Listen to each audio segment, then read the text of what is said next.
Reactor online. Sensors online. Weapons online. All systems nominal. Hello and welcome to today's Battletech review. Today we're going to be looking at one of the Jihad's specialty machine for the Word of Blake, the Preta. The Celestial Series mech have pretty much been extinct in the wild, let's say.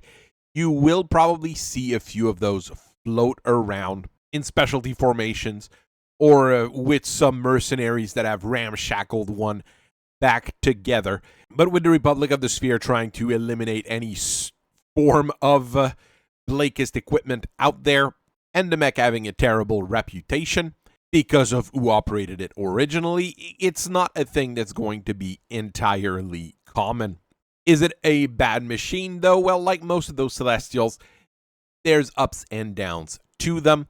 The reason I'm talking about them is because we did get a few of them, let's say, dropped on us very recently, and we've been playing around with a few Pretas recently in various different configurations, and I'm able to expand on what I know about them now.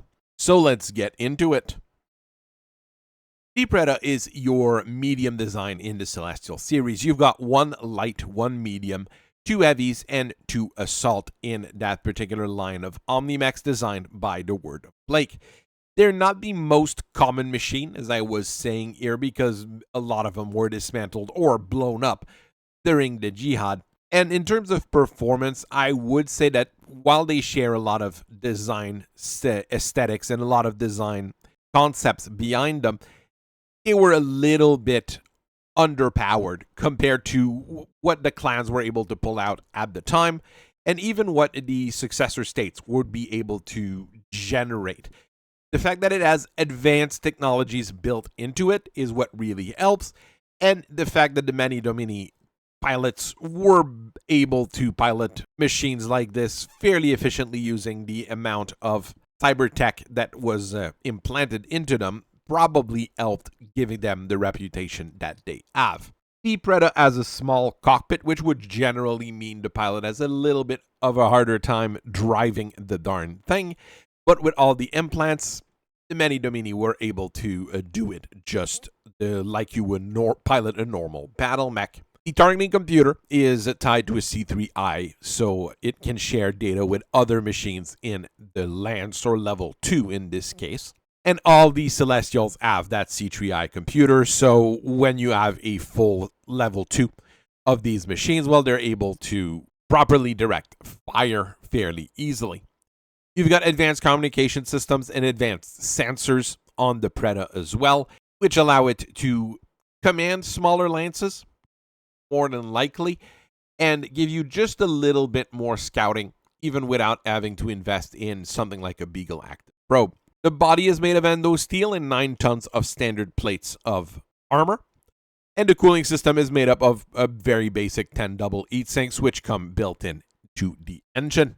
The engine is a 270 light.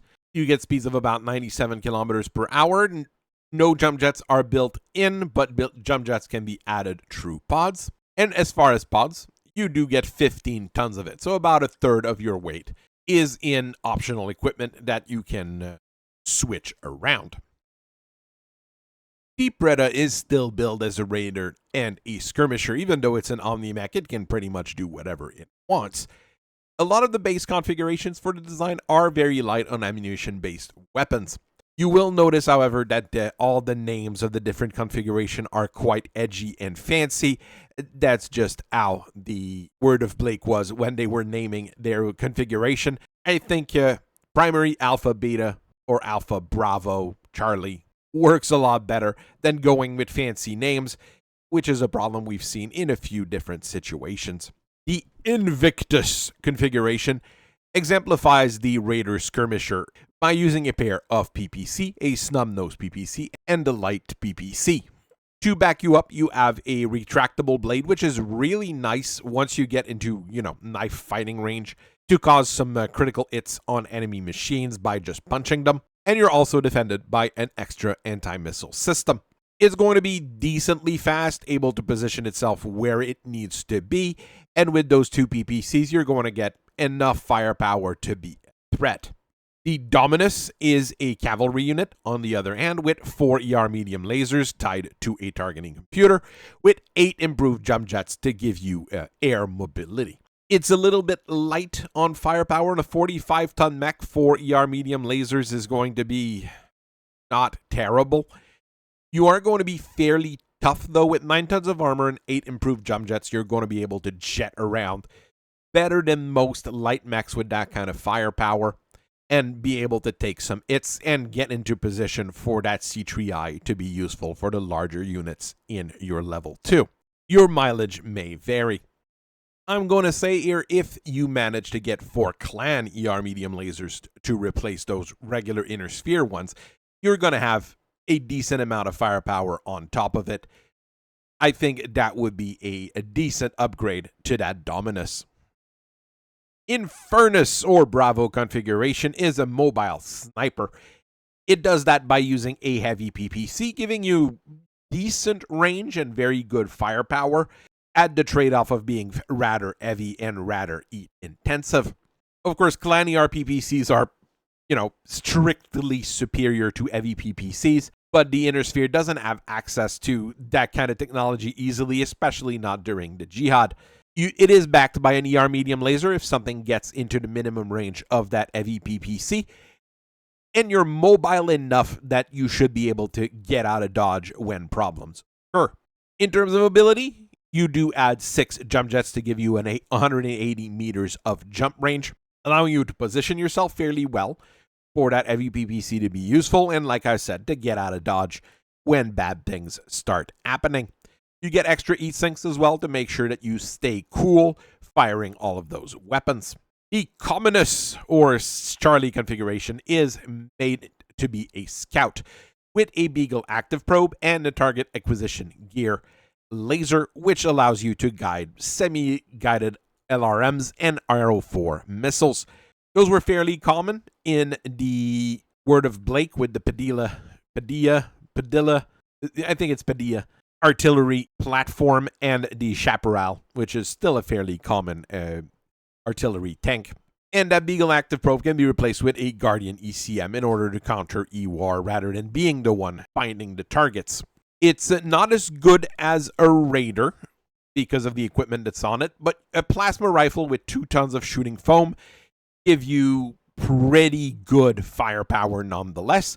And you get a pair of medium pulse lasers for decent accuracy fire and an ER small laser as a backup. Remember that those are inner sphere grade weapons, so they're not as good as it sounds. Medium X pulse lasers were not very common during the Jihad era. I would assume that some Preta communists add some X pulse lasers instead of those medium pulse lasers, since the Word of Blake loved getting high-tech equipment, but this is the baseline here that we're talking about. Configuration Delta, that they called the Luminous, is a true short-range knife fighter, even though it doesn't have a knife. I mean, it could have had that retractable blade, but they decided not to have it on this one. Each side torso has a medium pulse laser and a small pulse laser, giving you very accurate fire, and the small pulse lasers will make you very, very good at taking out infantry. And the pilot is sitting on top of a snub-nosed PPC because it does fit in the head with that small cockpit. You can jump 180 meters with that as well, so you will be able to get in that knife fighting range to give a decent amount of punch to whatever you want to blow up. This is probably one of my favorite configuration of the design. At the other end of the spectrum, you've got the Echo or Eminus configuration with a 4-shot Thunderbolt 15 missile launcher. That gives you very, very good long-range firepower, and it's rather accurate, but you do have to worry about the anti-missile systems shooting the entire missile down, since it's not a volley, but a single large missile. This is backed up by a pair of ER medium lasers. Once you run out of those, 4 shots of your rocket launcher, and the pilot is sitting comfy on top of an actual rocket launcher, a Rocket Launcher 10, giving you a one-time burst of fire if something gets in the range to cause problems to you.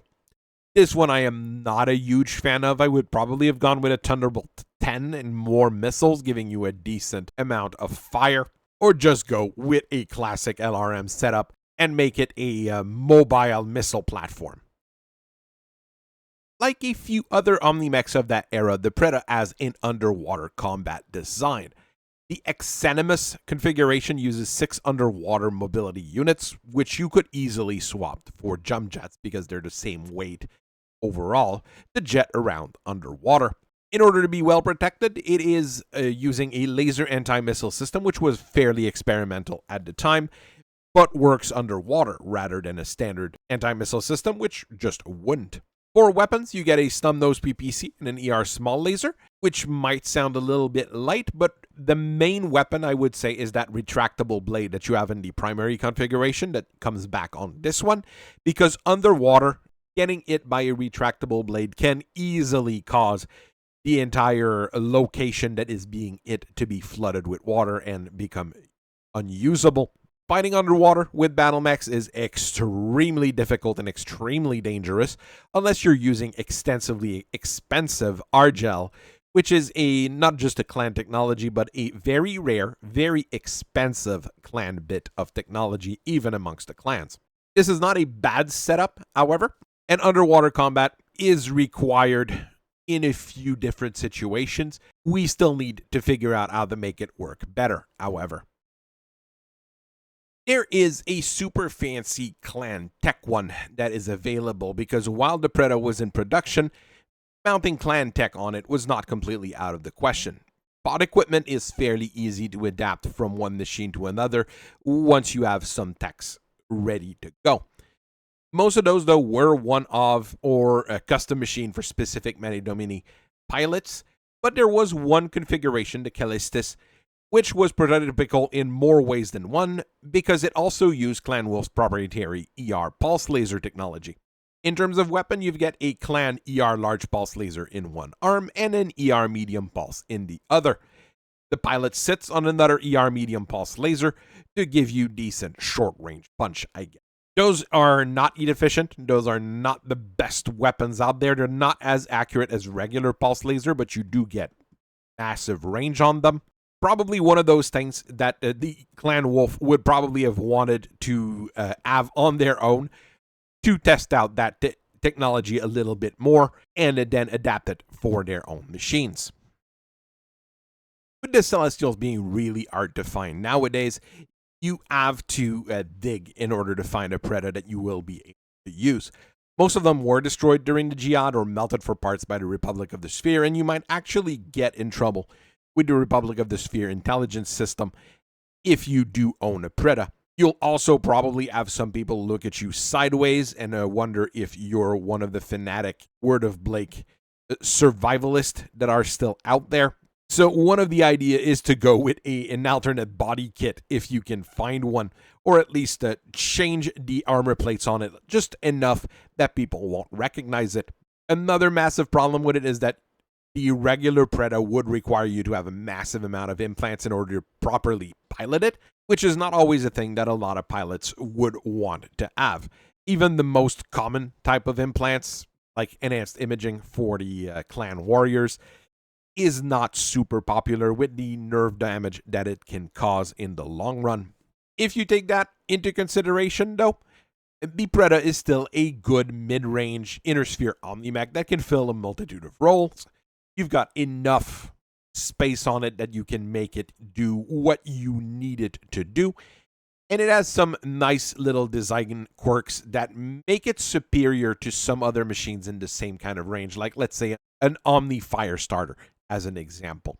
And without any built-in equipment outside of that C3i computer, you've got room to play with things and you're not stuck in a particular role. Like, once again, things like the Omni Firestarter. So I hope you guys have a very nice rest of your day. I thank you for listening to me for so long, and I will see you guys later. Bye-bye.